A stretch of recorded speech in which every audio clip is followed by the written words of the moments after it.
waskuruni askurku, maka ingatlah oleh Allah akan aku pasti akan ingat padamu. Ya Allah berikan kita segala-galanya. Allah meminta agar kita selalu mengingat Allah, maka Allah pasti akan selalu ingat kepada kita. Baik ketika duduk, ketika berbaring, maka hidup ini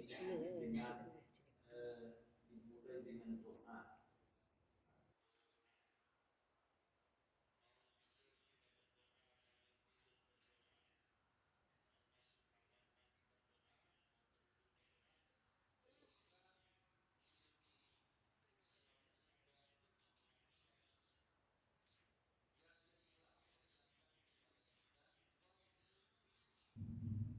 Dan berterima kasih dan bersyukurlah kamu kepadaku.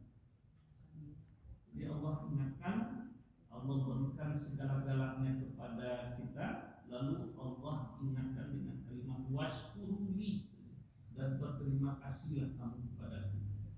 Salah satu bentuk berterima kasih itu adalah kita melakukan pengabdian, kita melakukan ibadah dengan penuh dengan keikhlasan. Yang ketiga, pernyataan Allah itu kepada kita adalah wala takfurun, dan janganlah kamu ingkar terhadap nikmat-nikmatku. Jadi bapak-bapak dan ibu-ibu, Allah tidak menuntut apa-apa, tetapi Allah punya harapan yang sangat besar juga dari nikmat dan kasih sayang yang diberikan oleh Allah kepada kita. Kita berdoa dan berselawat buat Nabiullah Muhammad sallallahu alaihi wasallam. Allahumma shalli ala Muhammad wa ala ali Muhammad. Bapak-bapak dan ibu-ibu, pada subuh yang berbahagia ini, pada subuh ini kita lihat firman Allah dalam surat An-Nahl ayat 97. Surat An-Nahl ayat yang ke-97. Bismillahirrahmanirrahim. Man amila sholihan min zakarin aw unsa wa huwa mu'min falanuhyiyannahu hayatan thayyibah wa lanajziyannahum ajrahum bi ahsani ma kanu ya'malun. Shadaqallahul azim.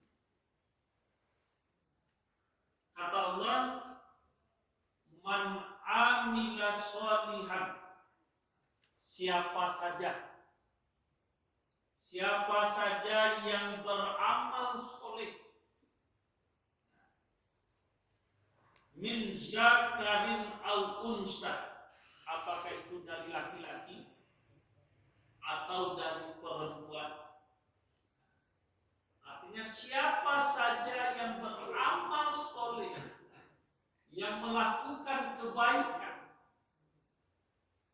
dari laki-laki atau perempuan, wa huwa mu'min, dan dia dalam keadaan mukmin, atau dia orang mukmin.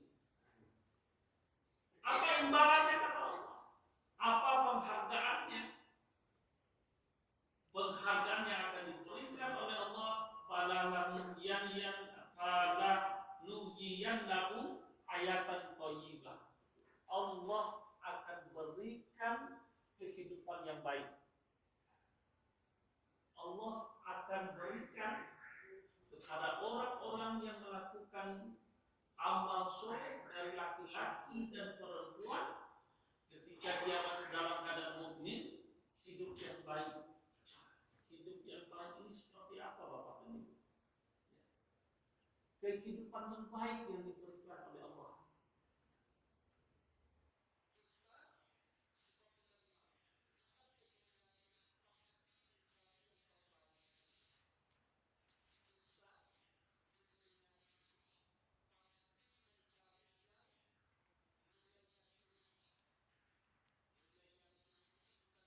manusia, tetapi yang kita cari adalah nilai di hadapan Allah. Nah, hayatan thayyibah, kehidupan yang baik. Awak bapak-bapak dan ibu-ibu, atau kita bapak-bapak dan ibu-ibu, mencari yang terbaik, ukurannya mungkin ukuran dunia, tapi Allah memberikan kehidupan yang baik itu ukurannya ukuran di mata Allah. Untuk mendapatkan kehidupan yang baik, kehidupan yang baik yang dimaksud oleh Allah itu tentu ukurannya adalah ukuran untuk kehidupan di dunia ini baik. Ukuran di akhiratnya adalah ukuran yang lebih baik. Karena kita di dunia, sambungan yang malam, ad-dunya darul amal. Ad-dunya darul amal. Dunia ini adalah tempat beramal. Dunia ini adalah tempat berusaha. Dunia ini adalah tempat bekerja. Wal akhirah darul jaza. Akhirat adalah untuk menerima hasil. Kalau itu konsep hidup awal, baru dia nanti akan ketemu kita mencari hayatan thayyibah itu, kehidupan yang baik. Bapak-bapak dan ibu-ibu sekalian, ketika Allah sudah memberikan sinyal kita akan mendapatkan kehidupan yang baik, tentu awak konsepnya yang tadi man amila sholihah hanya teruntuk orang-orang yang mau beramal soleh.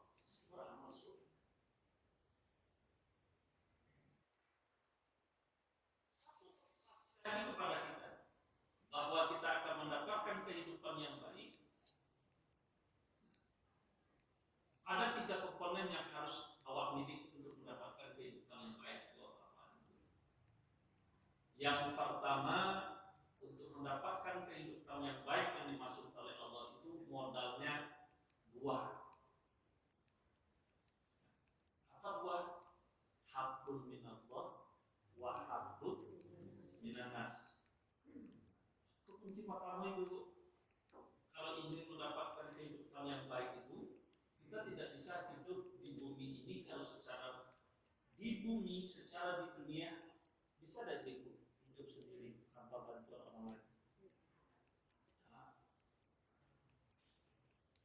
Makanya modal yang diberikan oleh Allah kepada kita untuk mendapatkan kehidupan yang baik itu adalah hablum minallah wa hablum minannas. Coba buka surat Ali Imran ayat 107 balik nanti begitu.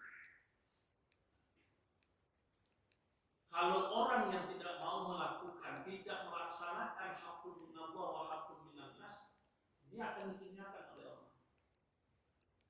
Dia mau apa dihinakan oleh Allah. Kabar awak hina di manusia, tetapi jangan dihinakan di mata Allah.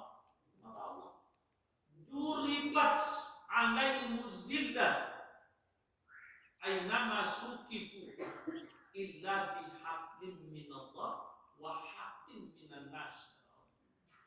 Di mana saja manusia itu berada, dia akan dihinakan oleh Allah, tidak dipandang oleh Allah. Kalau tidak dipandang oleh Allah, ada jawaban katakan dan maghfirah sakiwa Allah yang menyehatkan awak Allah. Lalu sekarang kalau katakan Allah akan menghinakan manusia di mana saja ia berada. Di mana saja ia berada itu termasuk profesi apapun yang dimiliki oleh manusia, kecuali illa bihablin minallah, kata Allah, kecuali mereka punya hubungan baik dengan Allah, punya hubungan baik dengan manusia sesama manusia. Itu kategori pertama untuk hayat dan thayyibah, hidup yang baik. Banyak orang hari ini lupa mungkin nolak kayu, nolak batu, nolak barajo, seolah tidak pernah muncul, tidak pernah di orang lain. Bapak-bapak dan ibu-ibu sekalian, wak buktikan awak dalil-dalil yang menguatkan kita untuk hidup. Kalau di Minangkabau namanya hidup kegotong royongan. Ini kan mulai pudar kegotong royongan.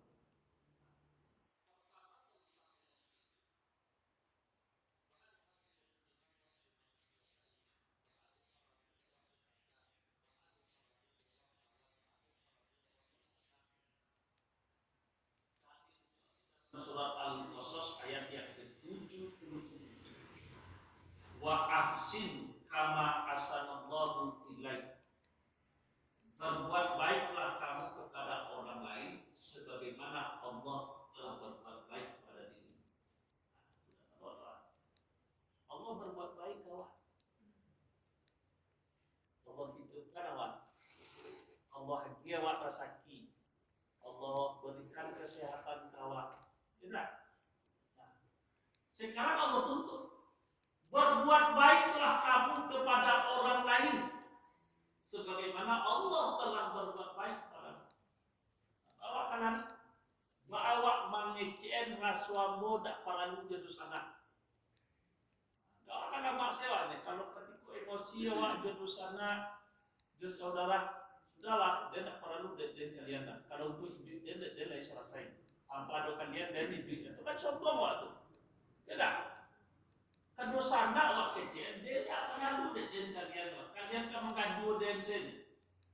Kemudian harato dia kalian. Tidak paralu. Sekecil apapun kita, maka kita wajib untuk berbuat baik kepada orang lain. Awak pada pena, orang dia berbuat baik awak dan awak dia berbuat baik orang itu kan awak sudah paham. Dapat suara itu. Jadi ini yang pertama. Kita akan mendapatkan hayatan thayyibah ketika sholat awak rancak, ibadah awak rancak, puasa awak rancak. Pokok hubungan dengan Allah itu rancak sadualah. Tapi hubungan dengan sesama manusia harus rancak. Nah, maka diajarkan dari Rasulullah. Pertama yang diajarkan dari Rasulullah supaya rancak hubungan awak dengan kawan dengan lain. Ketika kamu bertemu saja dengan teman, dengan saudara, dengan sahabat, ada 3 S yang diajarkan dari Rasulullah. Pertama, sapo. Dan kedua, senyum. Tasabuh di akhihi sadaqah. Senyum saja kamu kepada orang lain, kepada saudaramu, itu sudah mendapatkan sebuah sedekah. Dan ketiga, salam. Maka salam saja awak terhapus cik dosa. Kan sederhana Allah mengajarkan awak berbuat baik untuk Allah SWT. Nah, ya tu dia jangan terus saja kawan bongkar je lah pipil. Orang tu lah ngatur. Yang kedua ayatnya adalah ta'awanu 'alal birri wa taqwa. Tolong menolonglah kamu melakukan kebaikan untuk menuju takwa. Yang tadi, karena kita akan mendapatkan kehidupan yang baik di mata Allah, kita diperintahkan untuk saling tolong menolong dalam kebaikan menuju takwa. Sifat tolong menolong itulah ini yang mulai pudar. Ini kalau dia ada piti bisa menyuruh orang. Kalau tidak ada piti, saya jumpa batu sana. Ini ukuran batu sana itu cukup piti banyaknya. Kalau ketika lewat piti, atau sana dan wajib dan kalau orang miskin, dia kena panjang jatuh dulu dah mengerti mau dinasihati.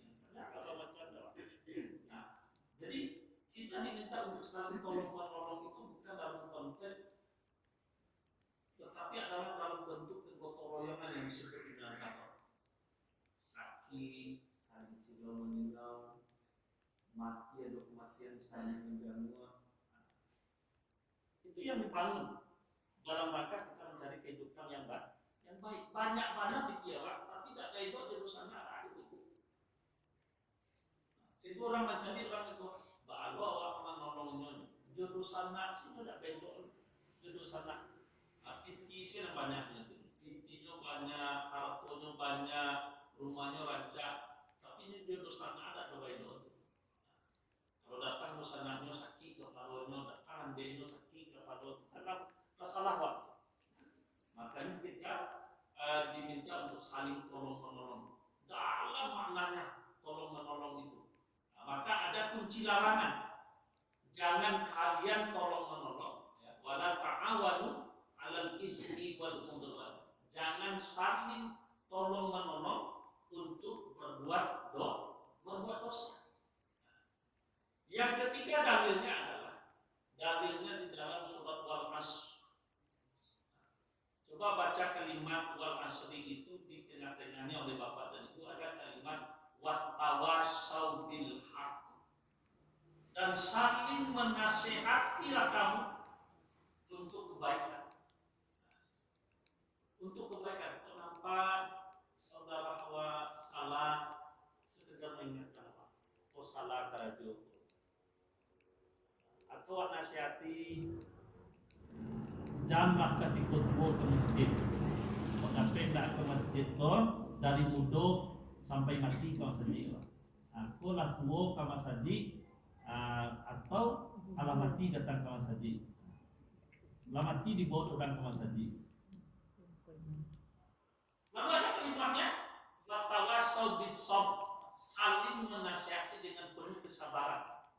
Jadi menasihati busana, menasihati kawanku perlu dengan kesabaran ibu. Kalau tidak jadi. Karena kita dalam rangka beramal soleh untuk menuju kehidupan yang baik. Jadi bapak-bapak dan ibu sekalian, kalau sudah saling, yang pertama tadi saling berbuat baik, kemudian saling tolong menolong, saling menasihati, apalagi ada kunci terakhirnya, innamal mu'minuna ikhwan. Orang mukmin itu adalah bersaudara. Beda suku, gado bersabui kampung, gado bersabui di mana? Kalau dia orang mukmin, tinggal di dekat rumah kita, tinggal di belakang kita, kita tidak lagi berbicara tentang suku, kita tidak lagi berbicara daerah asal, tapi kita berbicara dia adalah saudara saudara. Ada peluang untuk melakukan. Bapak-bapak dan ibu, satu hal yang perlu disadari oleh manusia di dunia ini, yang perlu kita sadari adalah ma indakum yang fadu. Aku menado di diri awakku sementara. Sifatnya sementara. Kok punya rumah sementara rumahku. Sementara kalau mati awak tak tambah rumahku, entah dijualnya dia anak, entah digadaikan dia laki, kalau awak dan tiga perempuan. Tentu. Nah, ma indakum yanfadu, yang ada di sisimu itu adalah akan lenyap. Akan lenyap. Nah, punya jabatan, ya makanya ketika ada di jabatan itu awak harus tetap tawadu, awak harus tetap bergaul dengan baik. Nah, ya. Karena yang satu akan lenyap. 5 tahun, 10 tahun itu tidak boleh. Habis kan? Habis. Itu ya. Jadi bapak-bapak dan ibu, hayat thayyibah itu jangan diukur. Nah, ada kawan aku 3 periode jadi anggota dewan. 3 periode. Sebagai kawan lah diingatkan, kawan, selesai kuliah dulu awak sama.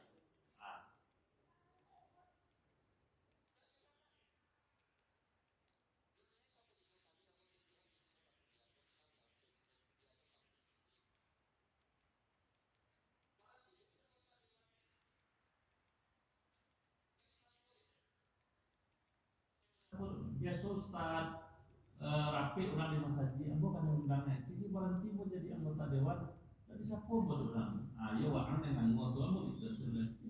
Karena tidak pandai itu sih. Jadi kalau lakudian penyesalan itu memang kudian. Baca boleh, ini baca boleh. Dulu aku suruh kuliah, ini tak mau. Apa yang cara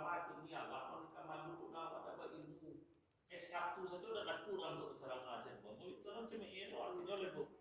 Nah, jadi ini ma indakum yang fadu. Ketika kita tidak menyadari bahwa yang ada pada diri kita itu akan pasti akan lenyap. Punya jabatan akan lenyap, punya harta akan lenyap. Nah, sebelum lenyap itulah yang tadi yang diingatkan hablum minallah wa hablum minan-nas. Wa ma indallahi bakin. Yang ada di sisi Allah itu akan kekal. Yang ada di sisi Allah itu akan kekal. Maka tiga perkara yang harus mendampingi kita itu harus kita kuatkan. Apa itu yang kekal? Sedekah jariyah. Punya harta yang hartanya itu kita sisihkan untuk kebaikan. Tidak terlalu banyak. Ada pisang dia pisang sedekah. Ada dia rambutan dia rambutan. Kalau di kampung ini ada musim durian bu. Cuma loba belok durian itu ke balai dulu. Ada di Bali orang baru bersedekah itu atau masuk. Dulu karena durian itu mahal tuh. Supaya yang perlu dibuang. Kalau sakit itu jadi jual orang membeli atau baru dia nak dengan sini itu baik buat durian kotor start ya las bulan padahal sedekah sekecil apapun sedekah sampai kepada sebesar ketika sudah meninggal dunia dia akan menjadi pendamping kita, akan selalu mendampingi kita mengalir yang disebut dengan sedekah jariyah.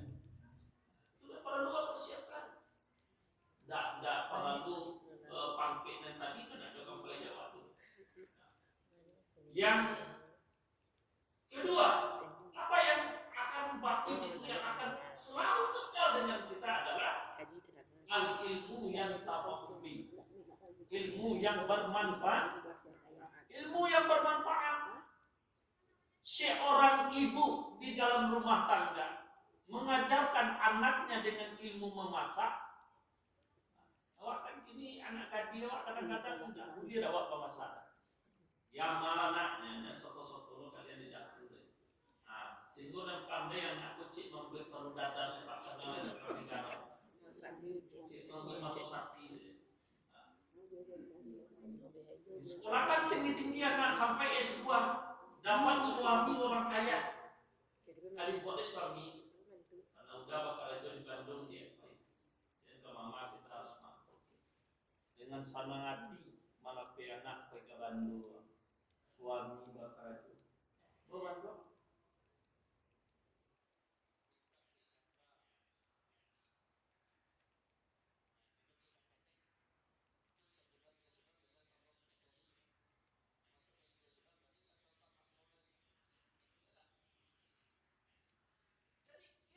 Ajarkan kepada anak, kendati pun itu memasak, selama ilmu itu beramal untuk anak, diamalkan dengan anak, maka pahalanya tetap akan mengalir kepada orang tua yang menjadi guru dalam rumah tangga. Ini manjuan saudara ibu tidak mengukur karang dia sesuk itu pakai mesin tuan elok itu. Kau tak membuka bawang saja.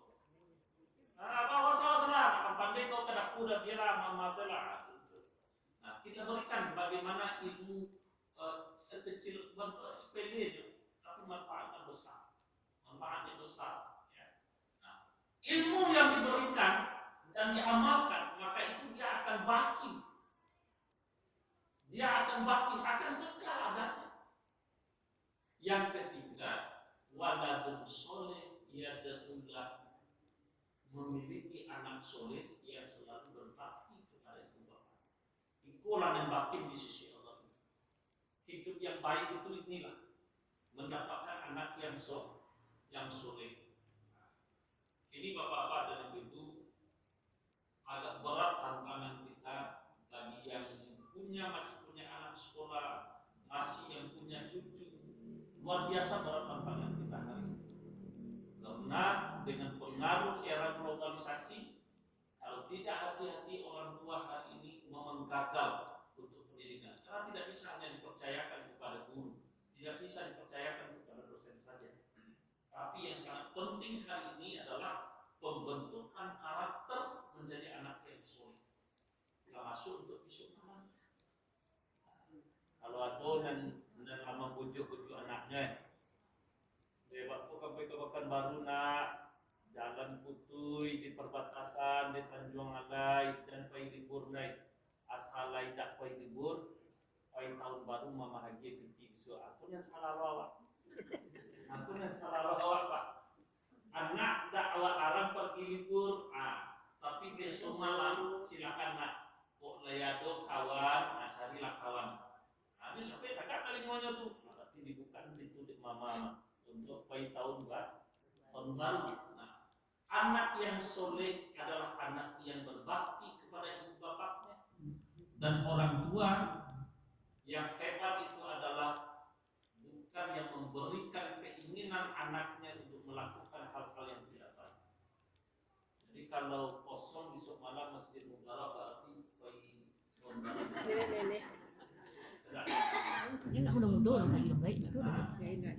ingin itu apa-apa dan ibu-ibu, Islam tidak membudayakan ada peringatan tahun baru, dan Islam tahun barunya adalah satu Muharram.